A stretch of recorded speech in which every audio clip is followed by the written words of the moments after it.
nous avons ajouté des petits trucs que tout à l'heure donc vous allez voir. Donc l'objectif ici c'est juste de donner au robot donc différentes tâches à faire qui va donc exécuter en fonction des événements. Voilà, donc les événements ça peut être l'état des capteurs, le nombre de pièces, etc. Voilà. Donc on veut qu'il puisse utiliser donc sa vitesse au grand max. Donc du coup on le surcharge en gros avec les différentes choses à faire.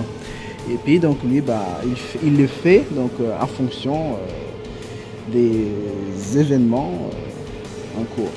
Donc voilà. On va lancer le programme.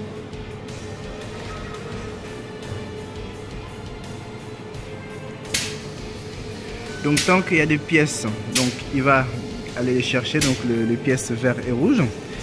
Et après donc là un événement obligatoire à faire, donc celui-là, donc faire un petit tour. C'est juste pour lui donner donc des choses à faire. Et puis donc son deuxième tâche, c'est donc les pièces blanches qu'il doit donc mettre sur le bois donc en rouge. Et puis les reprendre et les empiler les uns sur les autres. Donc tout ça bien sûr en fonction de temps, donc en fonction de sa disponibilité. Voilà.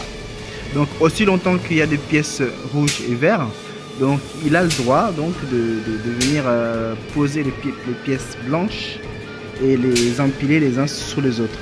Donc une fois que le tapis 1 est plein, donc son obligation c'est de prendre la dernière pièce sur le tapis 1 pour le placer sur le tapis 2.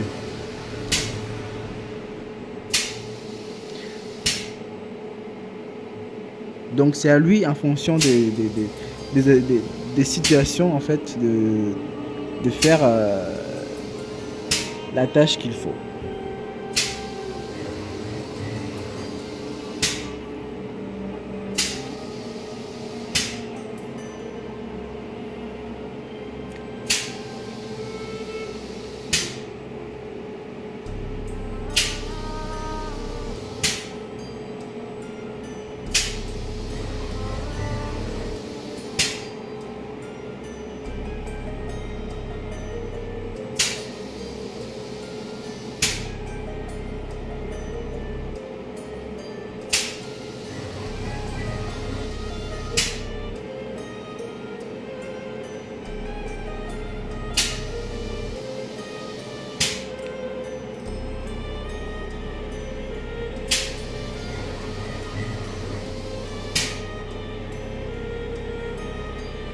Donc là en fait simplement on simule l'effet que dans une chaîne de production donc il peut y avoir plusieurs tâches à effectuer, dont certains sont donc obligatoires à faire et puis il y a d'autres qui doivent être faits en fonction de situations et donc c'est un peu ce qui est là. Donc voilà, là donc il a terminé.